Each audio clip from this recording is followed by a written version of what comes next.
Hello friends, I used to have crippling anxiety and depression, but over the last 3 years I've really been grappling with it, and I've distilled down my experience into this video series. I hope that in this video series you find all the tools you need to overcome your anxiety and depression.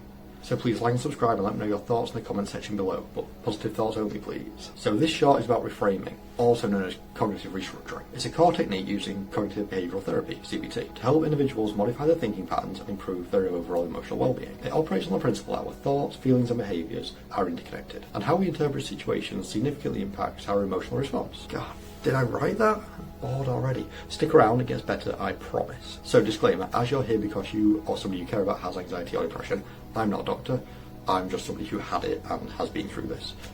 Please speak to somebody, medical consultants, Samaritans, if you are feeling particularly desperate. Please don't hurt yourself.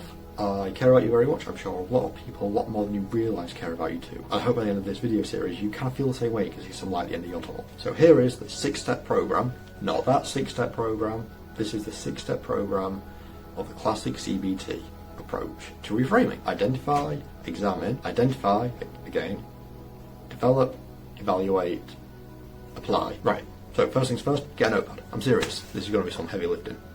Step 1. Identify the negative thoughts and beliefs that contribute to your emotional distress. These are sometimes called automatic thoughts, and they arise automatically in response to a situation. They're the creeping thoughts you don't want that send you spiralling.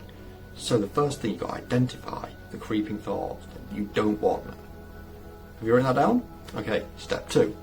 Examine. Now we're going to take one of them thoughts, a particularly bad one, that you wrote down in step 1. You didn't do it, did you? You didn't write it down. You're supposed to write it down. Get a notepad. Right, I'll wait. Okay, so we're going to take one thought. You still haven't done it, have you? You still haven't got a notepad. So we're going to take one thought and examine the supporting and opposing evidence for the thought. Very straightforward. Pros and cons list.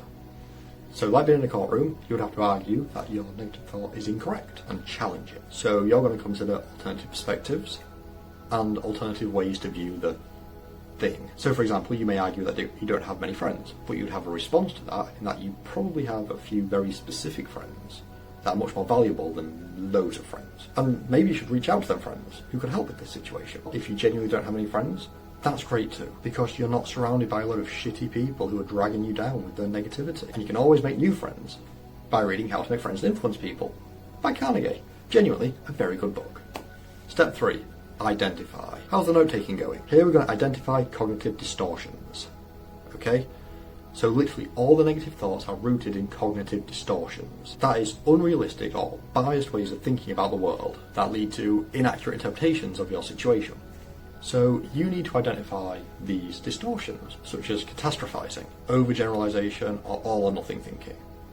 I'm the worst for catastrophizing anything, especially after my son was in hospital for so long. If I think about that period for too long, I can convince myself he's dying again. He's not, he's at home watching Bluey or drawing on the walls or something. He's very safe, but it's just my brain getting this feedback loop, which we're trying to break out of. So now you've identified the distortions, literally the lies we tell ourselves every day, you're going to move on to step 4. Step 4, get a notepad. Only joking. Step 4 is developing alternative thoughts. Straightforward, super straightforward. You need to focus on the reality of the situation and develop more balanced and realistic thoughts. These responses should be grounded in evidence and lead to more rational emotional responses and behaviours. For example, you may think, I'm terrified of presenting this thing. I'll fall over and I'll stumble on my words and everyone will think I'm a moron. But you can contrast this with, I can talk quite effectively. I'm talking right now. I do it in the pub all the time. And most people will just be kind of excited to see what you have to say on the situation. And if you do stumble, you can just take a breath, catch yourself, and just carry on. Everybody cocks up, everybody stumbles. We are the only people in the world who think we should be infallible when we give everybody else so much grace. And then out of that, you can start to look at control methods, such as maybe I'll practice reading my script in front of a mirror. I should have done that, this is dreadful. I can always film myself, watch it back, then I know what to work on for the next iteration. You see how this alternative thinking process is starting to work? It just gives you that time and ability to reflect on actually where your thoughts are coming from and how you can fix them really, and give you some really good tools to fix them. So step 5 is time to evaluate your new perspective and make sure it's actually doing what you intended it to do. And if it's not quite right, you can always make some tweaks to make it more believable. So are you feeling slightly better after you've applied these steps? Are you being more rational with yourself? Are you being more lenient with yourself? Are you being more caring? Step 6, You've got to get out there in the real world and apply it. Put yourself in a situation where you're mildly uncomfortable, whatever that is, and go through the process, go through the steps.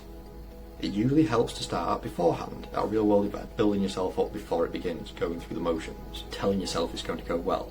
Like a runner stretching before a race. It's really important that you actually do the process. You'll probably feel stupid doing it, but don't worry, you'll get through that. If you want to move past the negative thought cycle, you've really got to apply the steps. So some people have a 7th step where they monitor, but I think you've got to do that anyway. Once you have a few practice runs under your belt and you start to realise when you're going to slip into this negative cycle, for me, the pain of being on a negative cycle was enough for me to put the effort in to recognise getting into the cycle early so I could prevent it. So if you think you're going to slip into the negative cycle, you just go through the motions, apply a more balanced thought, apply a more balanced perspective, counter your negative thoughts with more reasonable thoughts. And the best part about this is, it's all in your head. And because it's in your head, you're the only one who can actually change it. You got yourself into this feedback loop. You get yourself out of the feedback loop. And the best part is, it doesn't cost anything, and it doesn't take any more time than you would normally spend sat being miserable. They say, a minute being miserable robs you of 60 seconds being happy. And I really think that's the case this time. And this is all about willpower. And the only way to really develop this is the same way we thought we were going to develop psychic powers when we were kids. Through the power of concentration. Concentrate on the positives, shut out all the negative stimulus, and only focus on things that make you happy. So that's Reframing in a nutshell by an idiot. In our next session we'll be talking about granular mood analysis, and why medical trials have proven that it works at combating depression. I'll see you in the next session, and if you have any thoughts or comments, please leave them in the comment section below. Positive thoughts only though.